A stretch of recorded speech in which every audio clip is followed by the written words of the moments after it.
Okay, so here we are live once again with another Masters of the Universe Origins unboxing. This is from the Turtles of Grayskull line, and it is Stealth Ninja He-Man by the Ninja Power of Grayskull.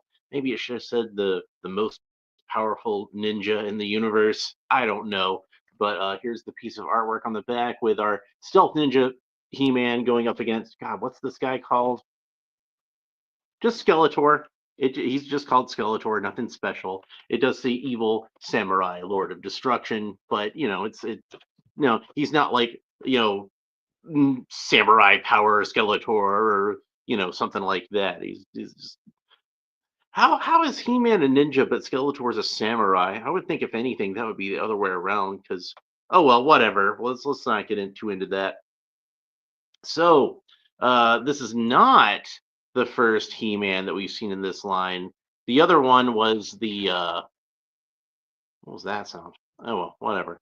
The other one was the mutant He-Man, which a lot of people responded negatively to, including myself. But I think I actually judged that figure too harshly. So I do have one on the way from Amazon. I was able to get one for a good price.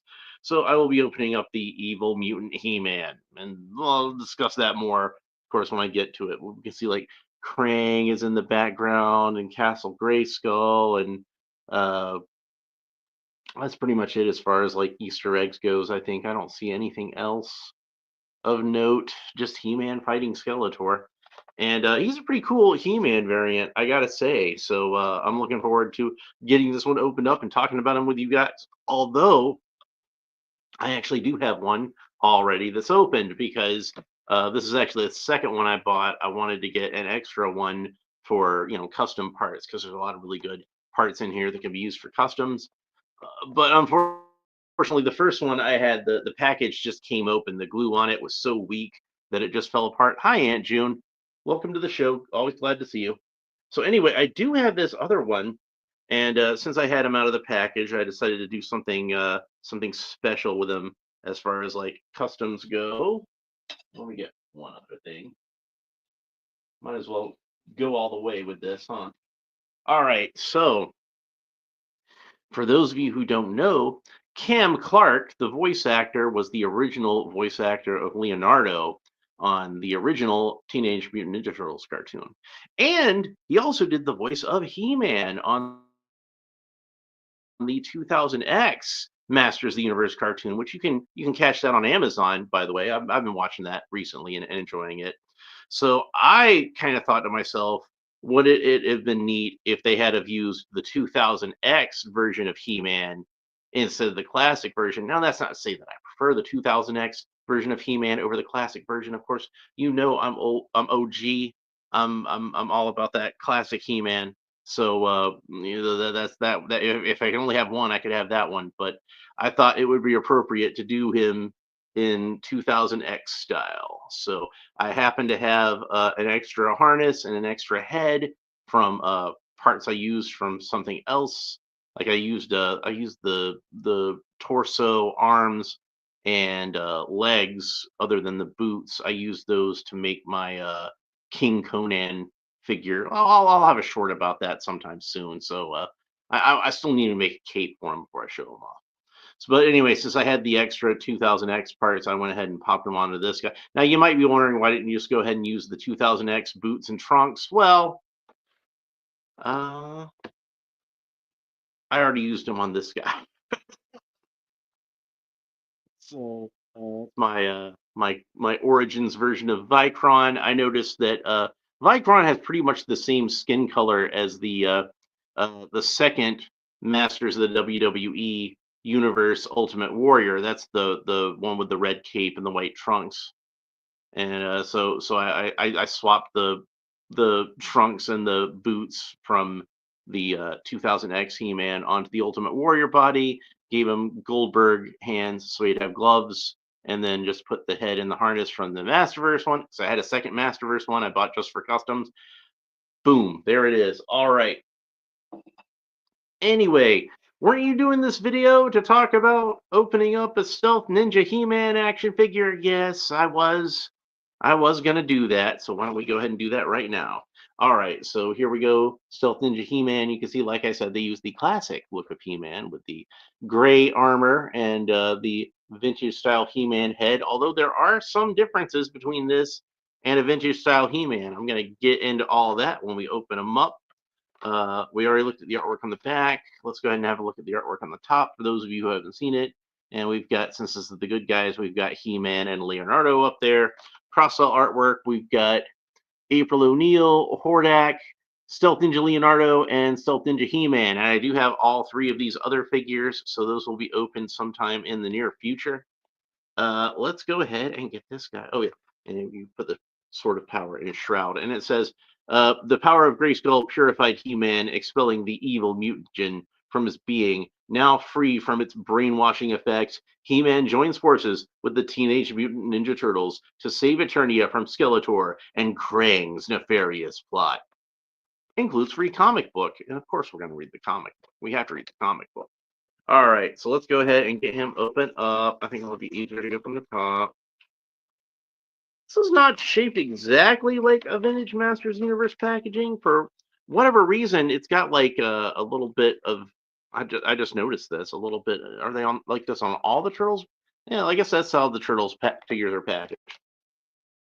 But you can see that like this part extends up a little bit further. Normally they just have this section for the head. I don't know why they did that. Maybe just something to make it a little different for the turtles, but it still has a little bump in there. And there's He-Man out of the package. We have his ninja mask, which to me looks a lot like the Shredder. Like it looks a lot like the movie version of the Shredder, where it has that kind of mesh in the front. And then the Sword of Power, which got a little warped in my package. So we'll just try to heat that up a little bit here. And then since I forgot to bring an X-Acto knife with me, not exactly the most elegant solution, but we're just going to rip him out of the package. But first, I'm going to take off this hood, pull that out. I'm going to take off his head. And there's our He-Man head. Set that aside. And I'm going to kind of pull the cape over the neck. So that I don't want to have to pull the cape through the hole. And Bob's your uncle. He-Man's out of the package. We'll put him back together in just a second. As soon as I get the cape out of here. All right, so let's go ahead and put the cape on him. And then we can put the mask on him. I think it would be easier to go from the top. And it just kind of slips around his head. No one cared who I was until I put on the mask. All right, so let me pop that back on him. And then last but not least, pop what they call a shroud back on him, but you'd probably call it a hood. I call it a hood. And put the Sword of Power in his hand. And he got the rubber tab stuck in his elbows. We'll pull that aside. And there is our Stealth Ninja He-Man. He-Man in disguise. And you can see he basically looks like the classic He-Man with some extra bits on him. He's got like a shoulder pauldron and a belt with some extra armor. Armor shin guard looks a lot like something Man-at-Arms would have, and of course extra armor on the forearm. And honestly, I think he looks pretty cool like this.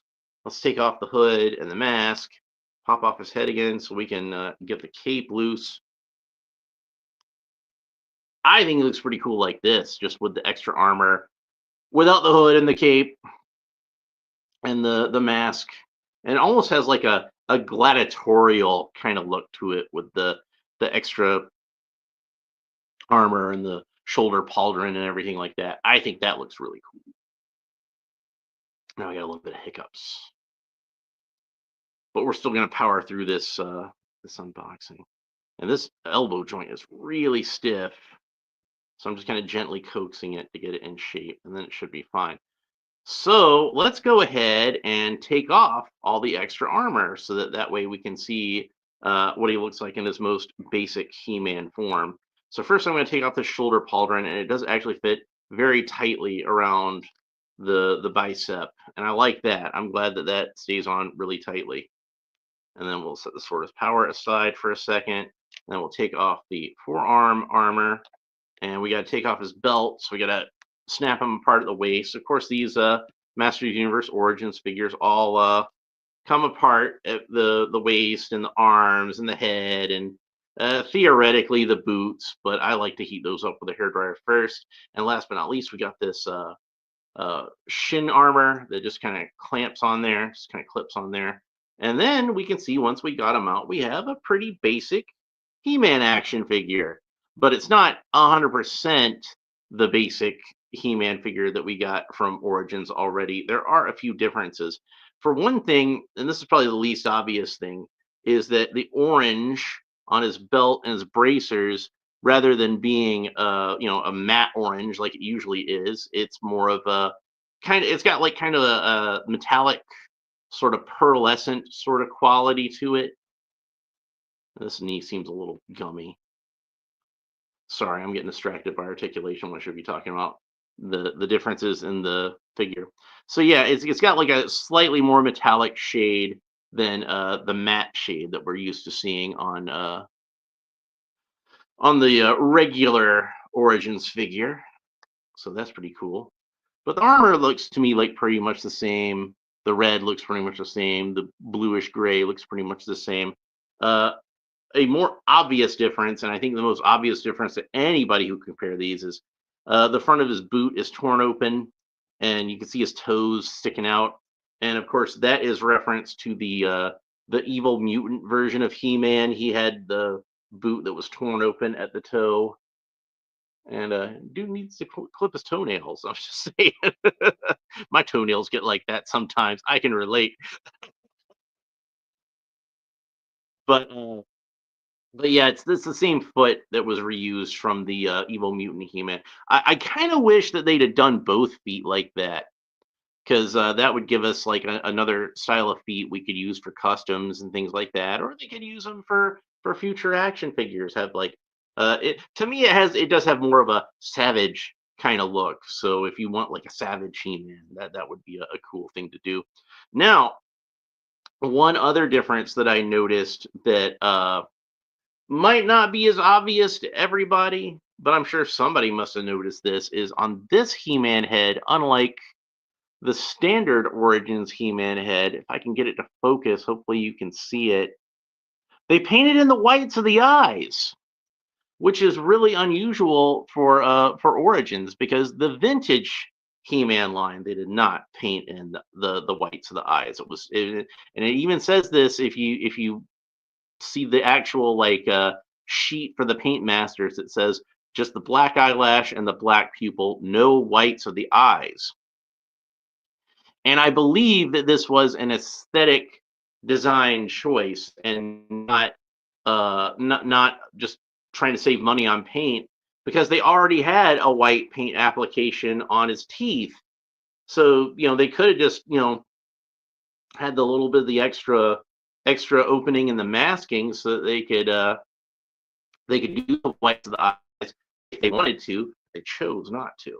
So I don't know if the idea of this is like, since it's a Ninja Turtles crossover, to maybe make him a little more, realistic looking, because Ninja Turtles are more realistic. I don't know. I didn't come up with it. But it does to me have the effect of actually making He-Man look a little weary. Like, this is a He-Man who's seen some shit. And that makes sense to me, because he is a He-Man that got turned into an evil mutant and back again. So he has been through a lot this week. I'm just saying. But while we've got all the armor off of him, let's go ahead and talk about articulation, which of course we've been over the articulation on Masters of the Universe Origin figures several times, I know, but somebody, this might be the first time they've seen one of my videos, so let's go ahead and go through it again. So He-Man can look up about that far, look down about that far, tilt his head kind of quizzically from side to side, rotate his head all the way around. Of course, the arms rotate all the way around at the shoulders, and they move up at the sides about that far. He's got a single joint of articulation at the elbow. It extends out about that far. It bends in about that far, not quite 90 degrees, but that's about how far the vintage Master's arms bent. And then, of course, that elbow joint rotates all the way around. He's got a single joint of articulation at the wrist that rotates all the way around and then moves back and forth on a hinge horizontally. So there we go. And that's the same with both hands. He has one gripping hand and one open hand in the style of the vintage He-Man action figure. So very accurate to that. Twists all the way around at the waist. He-Man can kick up about that far, not very far. He's kind of muscle bound. The knee extends about that far. Single joint articulation in the knee bends in about that far. That's about as far as the original He-Man figure was posed at the knee. And then, of course, the knee rotates all the way around. He's got a boot cut that rotates all the way around. And then the foot points down about that far, points up about that far, which is pretty good, actually. And then that rotates all the way around. So let's go ahead and get all of the armor back onto him. So, yeah. Even though this is the vintage style He-Man, you could probably still pretend like it's Cam Clark doing the voice if you want him and Leonardo to sound alike.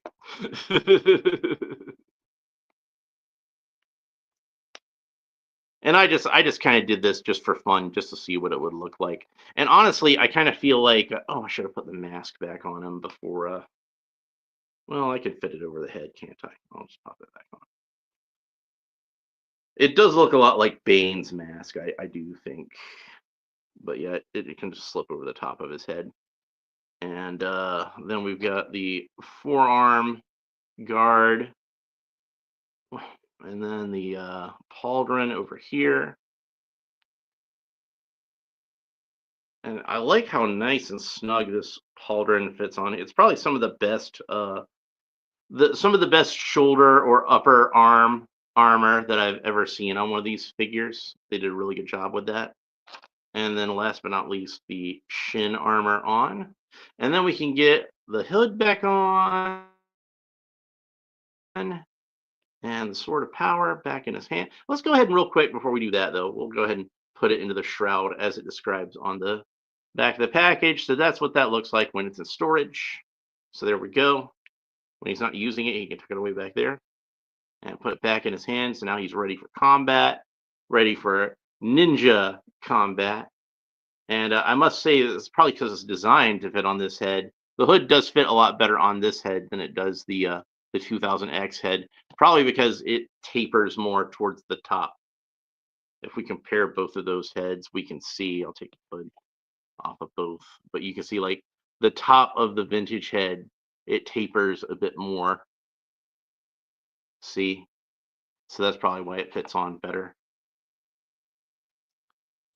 But yeah, that's a pretty cool figure. And I've been talking about this figure so much I hadn't read the comic book yet. We almost forgot to read the comic book. Well, we can't do that, can we? All right, so let's go ahead and read the comic book. And this is Turtles of Grayskull, He-Man in a Half Shell. All right, so I'm reading these all out of order. I realize that, and I apologize to anybody who wants to actually read these in order. But I'm getting these figures and opening them when when the time is right. So they're just going to be out of order. That's just going to happen. I think this is actually the last one in this series. The next wave is Snake Men, and that's going to be the last of Turtles of Grayskull because, like I said, the Snake Men are cursed. So anyway,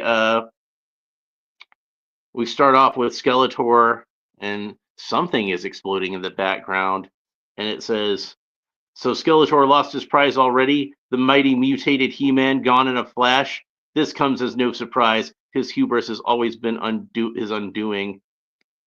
And I have no idea who's talking. It didn't do a good job of establishing that. So I'm just reading it in a neutral voice. He is a fool, hungry for power, yet has no idea how to wield it. He and Krang are perfect for each other.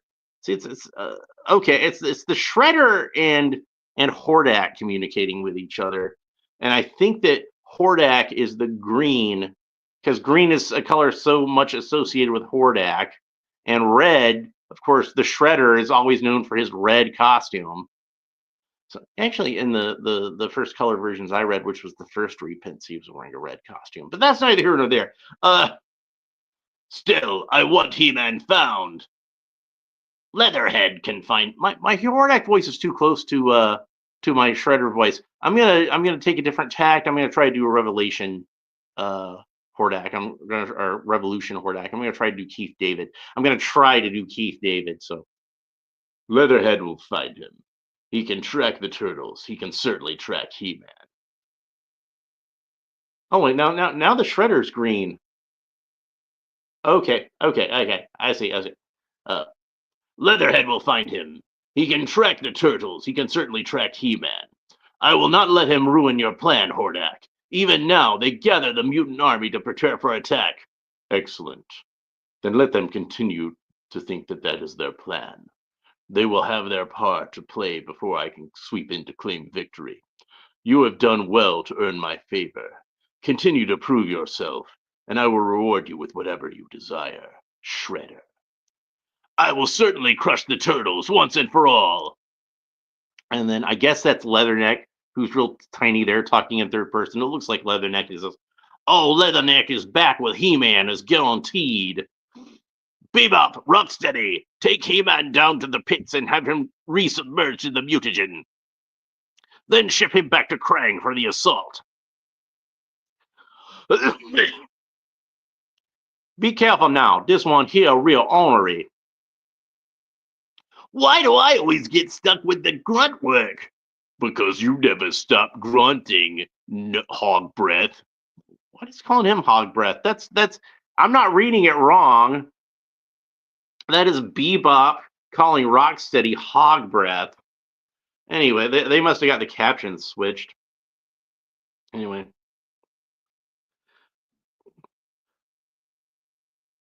I'm gonna even though they got it mixed up, I'm gonna swap back on the dialogue because I know where it's supposed to go.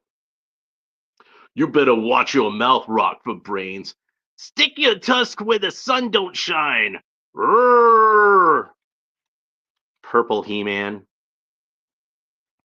Roar! He's facing off against the villains, and then you see him start to strip away that purple skin, rips the purple skin off of his face.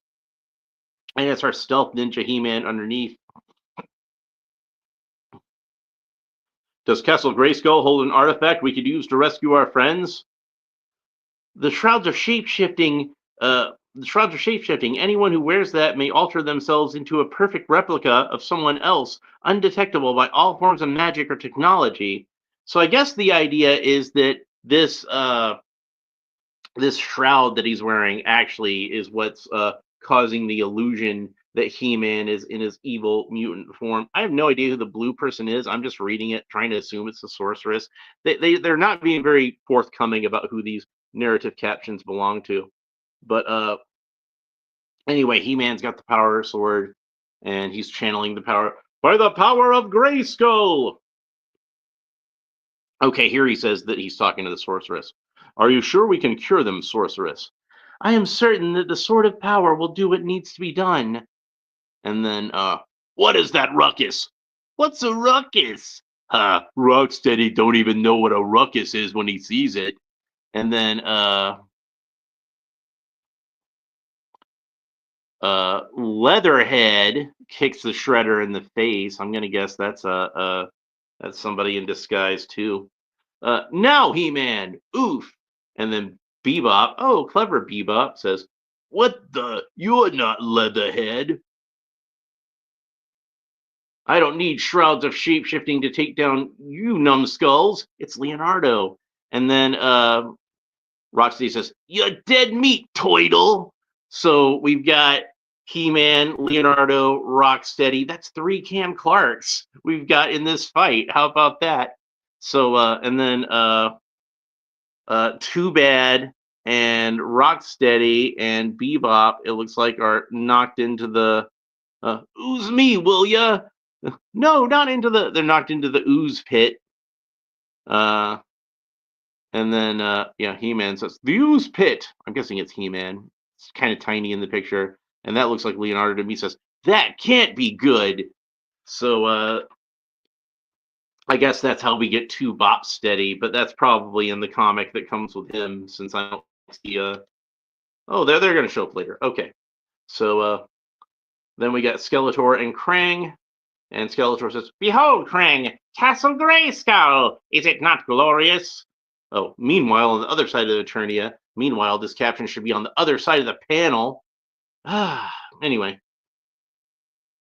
"Yes, I can taste the power emanating from here. I want it."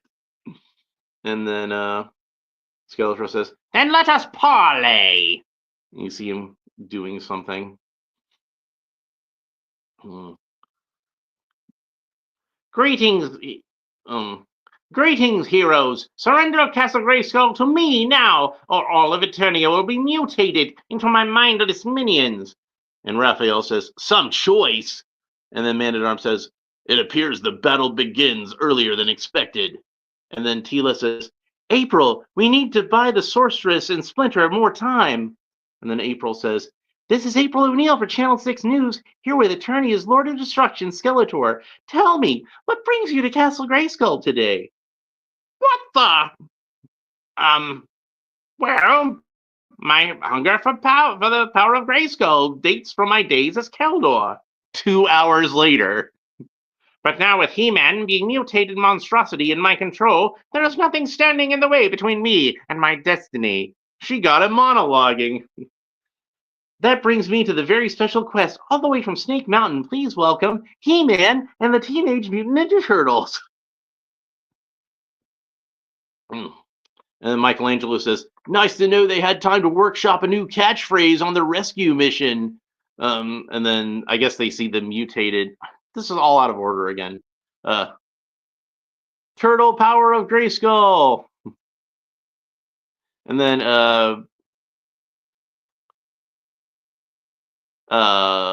Casey Jones says, "Is that Bebop and Rocksteady?" And Man-at-Arms says, "No, I'm afraid not. Behold, two Bopsteady, the two-headed tower of power." And yeah, I do have the two Bopsteady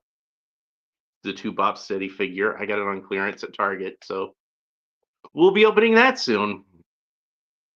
And then Casey Jones, of all people, says, "Cowabunga!" And they leap into action. And Skeletor says, "Destroy them, my mutants!" And they do not obey. And then, ha ha ha ha. And then Krang says, "You fool, Skeletor! You think I'd let you command my army made by my mutagen? No soldiers enough." "Soldiers? You should see your face. Oh, wait, you don't have a face. Now onto my prize. Prize." There, I said it right that time. And then I think that's He-Man says, "We're going to need some help." Oh no, it's Casey. You see the figures are so tiny. I'm having to like try to figure out who they are. "We're going to need some help." "Don't worry." Then Tila says, actually, "Don't worry, friend Casey. I made a few calls." And we see He-Man. We see Fisto riding Stridor. We see Buzz-Off. We see Manny Faces, but he looks like he's been mutated. But I haven't seen that figure yet. We got Cyclone. We got Snout Spout. We got Stratos. And He-Man says, "For Eternia, for Grayskull." And Krang says, "And them all." When Eternia is in danger, the Masters of the Universe always heed the call. With the odds now even, war for the very soul of the universe rages.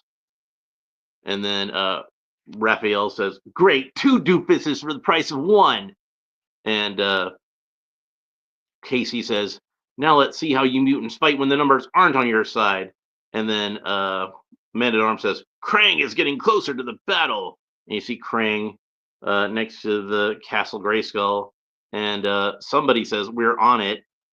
I can't tell who it is. Little teeny tiny. Maybe it's one of the Ninja Turtles. Maybe it's Leonardo. I don't know. And then it looks like Raphael says, "Somebody beat us to it." And then it looks like Donatello says, "Let's see who the hero of the day is." And there's Hordak. And Hordak says, "Your plan worked, Shredder. We indeed slipped right under their noses and eliminated our competition. I'm impressed. You may have whatever you want. Money, power." And then Shredder says, "Thank you, Lord Hordak. All I want now, however, is to destroy the turtles once and for all. And then uh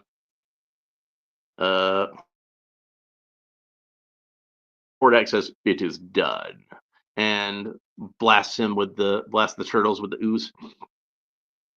And Donatello's, "Look out! It's the ooze!" And "Arg!" says Michelangelo, "Fire!" And then you see Hordak's ship is firing down. It looks like they're blasting ooze. Look at it and marvel, Shredder. All our enemies converted into a new army of mutants in one swoop. And Master Splinter shows up, still with the power of Grayskull, the power of the spirit of Grayskull within him, and he says, "I would not be too sure of that if I were you." And then Hordak goes, "Ha! The legendary spirit of Grayskull. Is this the form you chose? A common vermin. How disappointing." And then Shredder says, "Not this time, rat." And you see the spirit of Grayskull within Splinter growing up to giant size Splinter Skull, as they call him. And it says, "You should be used to defeat by now, Shredder. By the power of Grayskull." Boom! And he blasts away all the mutagen. And He-Man says, "Splinter Skull saved us." And Donatello says, "Yeah, he tends to do that kind of thing." And then Leonardo says, "Thank you, Master Splinter." And then the Turtles and He-Man are all gathered at the bottom with the rest of the heroic warriors. And it says, uh, Raphael says, "Don't worry, Leo. I'm sure Master Splinter is waiting for us at home right now. We'll see him in no time." And Michelangelo, of course, says, "I hope he orders a pizza. I'm starving." And then He-Man says, "Did you say pizza, kawa, and bunga?" And then Donatello says, "Close enough. Womp womp." So that was our adventure. That's how the Turtles of Grayskull story concludes. But I'll have more of the previous parts whenever I open some of the more previous figures. Like you see, like I already opened Tila, so I think I read that comic already. So the one that comes with Skeletor and Casey Jones and Michelangelo. So I don't know. I might have read all of them except for the first one, because the first one is, it's in one of those foreign editions, so I didn't have one to actually read. But maybe I can get one of those at some point in the future. We're just gonna have to see. Anyway, it was a pretty fun story. It was pretty fun to see two of the greatest action figure lines of all time crossover, both of which had been worked on by Mark Taylor. Coincidentally enough, Mark Taylor was probably the main creative force behind the inception of Masters of the Universe in the first place. And then after that, he went on to Ninja Turtles. And Ninja Turtles, like I'd mentioned before, is kind of the heir to Masters of the Universe as far as like being the big toy line craze. Everybody loved Masters, and by the time that was starting to peter out, then Ninja Turtles came on the scene, and so it was kind of cool to see the spiritual successor to Masters of the Universe crossover. So that was pretty neat to me. Oh, I noticed one other difference I didn't point out earlier is he doesn't have the kind of yellow trim around the top of the boots. I forgot to point that out. Somebody will probably point that out in the comments while they're watching the video. But yeah, I finally did catch it. So but thanks for pointing that out anyway, anybody who did. Anyway, He-Man is one of the great action figure protagonists of all time. He's had so many different action figures, so many different variants, and I think this is another good addition to it. Like they did kind of a Samurai He-Man in the 2000X line, and that's another reason that maybe they should have used the 2000X version instead. But I kind of feel like part of the 2000X influence on these figures, a lot of it came from the fact that they did those samurai figures in the original 2000X line, even though they don't look too much like Skeletor doesn't look too much like how he looked in that line. But I guess it's kind of an acknowledgement that we had previous samurai figures in that series. But He-Man isn't a samurai; he's a ninja. but still, it's pretty cool. Uh, I think they did a great job with him, even without the Ninja Turtle elements. I think that this would be like a really cool just variant of He-Man to have on your action figure shelf if you like having variants of He-Mans. The Ninja Turtle influence, I think, is a little more subtle on this one. Of course, we have the kind of shell design on the armor a little bit, but and like a little bit of a shell on the belt, but nothing really too obvious. You could probably stand this with just regular Masters of the Universe action figures, and he wouldn't stand out too much, which is kind of what I like about these figures. But anyway, that's pretty much it for this episode. I hope you enjoyed it. If you did, please make sure that you like and subscribe and all the fun YouTube stuff down below. Leave a comment. Let me know what you think about Stealth Ninja He-Man, both the figure and the character in general. I will be back on the next episode to open up another Masters of the Universe figure because I'm still not done with Masters of the Universe. I've spent all of March talking about Masters of the Universe, and I've still got more stuff to go. So we're gonna get in more into the Turtles of Grayskull because I got definitely more of those characters. But I think what I want to do is try to open up the He-Man characters that I have left from those. I've got Skeletor, I've got Hordak. What else do I have? Uh, I don't have Skeletor and Hordak. We already opened He-Man. Uh, so after that, I've got Casey Jones, Skeletor, Hordak, and then after that, I'll have Casey Jones. I'll have Leatherhead. I'll have Two-Bot Steady. Of course, I'll have April O'Neil, Splinter Skull, and all four of the boys, because you can't have a Masters of the Universe Ninja Turtles crossover without the Ninja Turtles. Those guys are important. So I'll probably do the Ninja Turtles in ascending order of my favorites. And like I always say, everybody's got to somebody's got to be your fourth favorite Ninja Turtle. Nobody likes all the Ninja Turtles equally, so somebody's got to be your fourth favorite Ninja Turtle. And in my case, that's Michelangelo. You notice I say fourth favorite. I don't say least favorite because least favorite would imply that I don't like Michelangelo. But I do like Michelangelo. I like them all. But I like Donatello just a little bit more. And I like Leonardo just a little bit more than I like Donatello.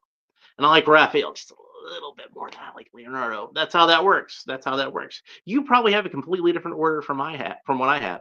Even if somehow Raphael is your most favorite and Michelangelo is your fourth favorite, maybe you switch Donatello and Leonardo, or maybe like Donatello just a little bit more than Leonardo. Maybe Donatello's your absolute favorite and Raphael's your absolute least favorite because he's kind of a jerk. You like Donatello, and then you like Michelangelo, and then you like Leonardo, and they're like completely the opposite of me, like all mixed up. I like Donatello. Donatello's a fun character. I like them all. I really do. But Raphael's my favorite. So that's just me. Everybody's got a different, got their own favorite and their own least favorite, and everything in between. So that might be something interesting to talk about in the comments. How would you rank the Teenage Mutant Ninja Turtle characters? In terms of who's your most favorite to your fourth favorite. Anyway, that's it for this episode. We'll talk to you next time. Bye.